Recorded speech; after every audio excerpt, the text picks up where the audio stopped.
They say a man reveals himself in the moment of rejection, in how he stands when his desires go unfulfilled, in the silence after no. I decided to test this theory, not by being rejected, but by becoming the rejection itself. For 3 days, I said no to every woman in my life. Every request, every invitation, every subtle bid for my attention. I wanted to see who I was when stripped of my instinct to please. The experiment began with curiosity, but quickly cut deeper than I expected. Like a surgeon's knife, it revealed layers of myself I had skillfully hidden beneath smiles and quick agreements. Most men live in an unacknowledged prison. We believe ourselves free, while our actions are governed by an invisible choreography. Movements designed to earn approval, affection, validation from the women around us. We trade authentic expression for the warm glow of appreciation. We silence our boundaries to avoid the cold shadow of disappointment.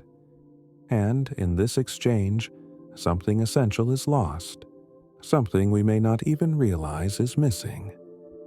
Kierkegaard wrote of the despair of not willing to be oneself. He understood that the deepest form of suffering isn't pain but self-betrayal, the quiet violence of abandoning your truth to become palatable to others.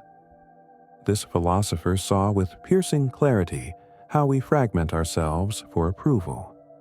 We become actors in our own lives, forgetting that beneath every performance lies a self longing to be acknowledged. The first no came easily. A female colleague asked if I could stay late to help with her project. My reflexive yes caught in my throat, replaced by 2 letters that felt foreign on my tongue. No. Her surprise mirrored my own. For a moment, we both stood suspended in the strange new reality my refusal had created. The air between us changed texture. The script we'd both unconsciously followed was suddenly rewritten. I walked away feeling a curious mixture of guilt and exhilaration. The guilt was familiar, an old friend who had kept me company through countless accommodations. The exhilaration was the stranger, but somehow felt more true. By evening, I had declined 3 invitations, refused 2 requests for favors, and ignored several messages that seemed designed to pull me into emotional labor I hadn't chosen. Each no was a small earthquake, disrupting the careful architecture of my relationships. Fault lines appeared where I thought solid ground existed. Some women withdrew immediately, as if my boundary was itself an aggression. Others pushed harder, using tools I recognized but had never seen so clearly. Subtle guilt, implied obligation, the faint suggestion that my refusal revealed some deficiency in my character. I found myself standing in emotional rooms I'd never visited. Rooms where I wasn't defined by my usefulness or willingness to accommodate. Rooms where I existed independent of feminine approval or disappointment. By the second day, the mirror revealed a different man. My shoulders had dropped their perpetual tension. My words emerged with a directness that felt both foreign and deeply familiar, like discovering an old photograph of yourself you'd forgotten existed. I began to see how much of my identity had been formed in the reflective surface of women's responses, how I had learned to anticipate their needs before my own, how good and valuable had become synonymous with accommodating. The experiment exposed the invisible threads of expectation that had guided my movements. Some were woven in childhood, where my mother's approval determined my worth. Others in adolescence, where female attention became the currency of masculine success.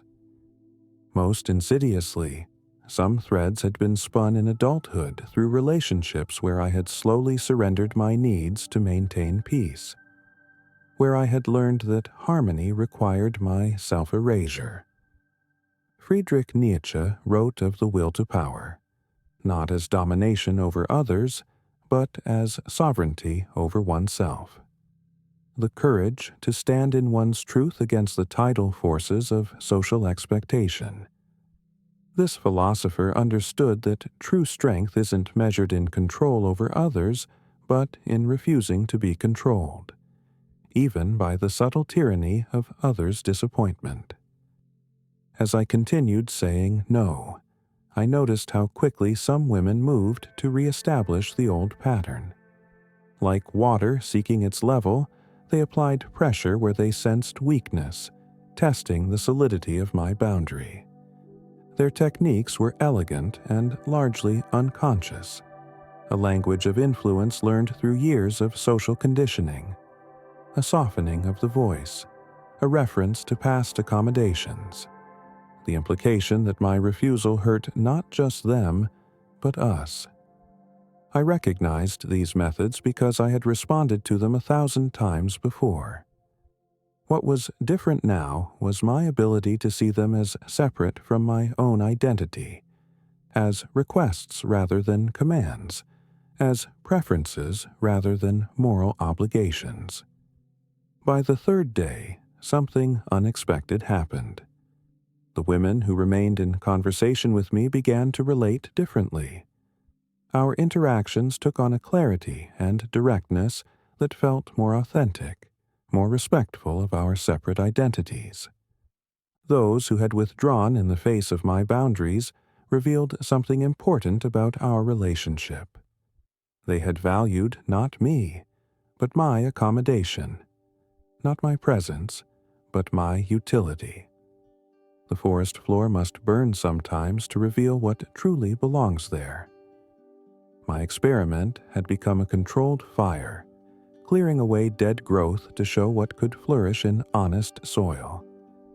I found myself wondering about the men we might become if we learned earlier to distinguish between love and approval. If we understood that our value isn't measured by our willingness to contort ourselves into shapes that please others. Carl Jung spoke of individuation, the process of becoming psychologically individual, separate from collective identity. He knew that to become fully ourselves, we must first recognize the parts of our personality we've surrendered to collective expectation. This psychological pioneer understood that true intimacy isn't found in merging and disappearing, but in the meeting of two complete selves, each standing in their wholeness, neither demanding the other's self-betrayal. The most profound revelation came not from what I learned about women, but what I discovered about myself. The parts of me that had gone silent, the desires I had dismissed as unimportant, the voice that had been waiting to be heard. I found that beneath my accommodating exterior lived a man with clear preferences, with meaningful boundaries, with a sense of self that existed independent of others' validation. This wasn't about becoming rigid or unkind. It wasn't about never saying yes or refusing to compromise. It was about ensuring that when I did say yes, it came from choice rather than compulsion. True generosity can only exist where there is freedom to refuse. A yes given from fear or obligation isn't a gift but a tax, something extracted rather than freely offered. I began to see how my habitual accommodation had robbed not just me, but the women in my life. I had denied them the opportunity to know me truly, to receive authentic gifts rather than compliance. And in that denial lived a subtle disrespect, the assumption that they couldn't handle my truth, that our connection would dissolve if I stood complete in myself. By the end of the third day, I felt a strange peace. The guilt that had accompanied my first no had transformed into something quieter, more grounded, a recognition that boundaries aren't walls, but essential definitions of self. I noticed changes in my body as well. My breathing had deepened. The constant vigilance, the scanning for opportunities to please, had relaxed its grip on my attention. I felt more present, more connected to the moment. Some relationships had been damaged by my experiment, revealing their conditional nature. Others had deepened, finding new ground in authenticity. The landscape of my connections had shifted, reorganizing around my newly emergent self. Martin Buber wrote of I-thou relationships, where two beings meet in authentic presence, neither using the other as an object or means to an end. He understood that true connection requires the courage to remain distinct.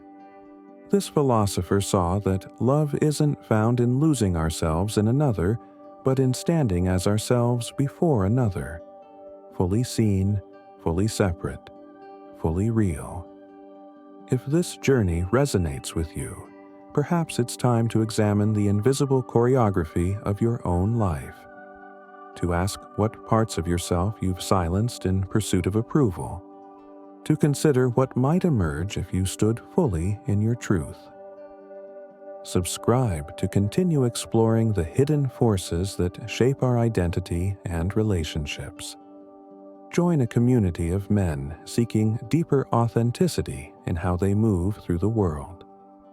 What I learned in those 3 days wasn't that I should always say no. It was that my yes only has meaning when it comes from a place of choice rather than fear, when it represents genuine giving rather than anxious appeasement. The experiment ended, but its lessons remain. I now move through my relationships with a new awareness, watching for the moments when I begin to dissolve, when my boundaries start to blur, when my truth begins to fade. In those moments, I remember what it felt like to stand complete in myself, to experience the initial discomfort of authenticity and the deeper peace that followed, to discover that many relationships deepen rather than break when met with honest presence. Perhaps the most powerful insight was this: the women truly worth keeping in my life didn't want my performance. They wanted my truth, even when that truth was no. The man who emerged from those 3 days wasn't perfect or complete.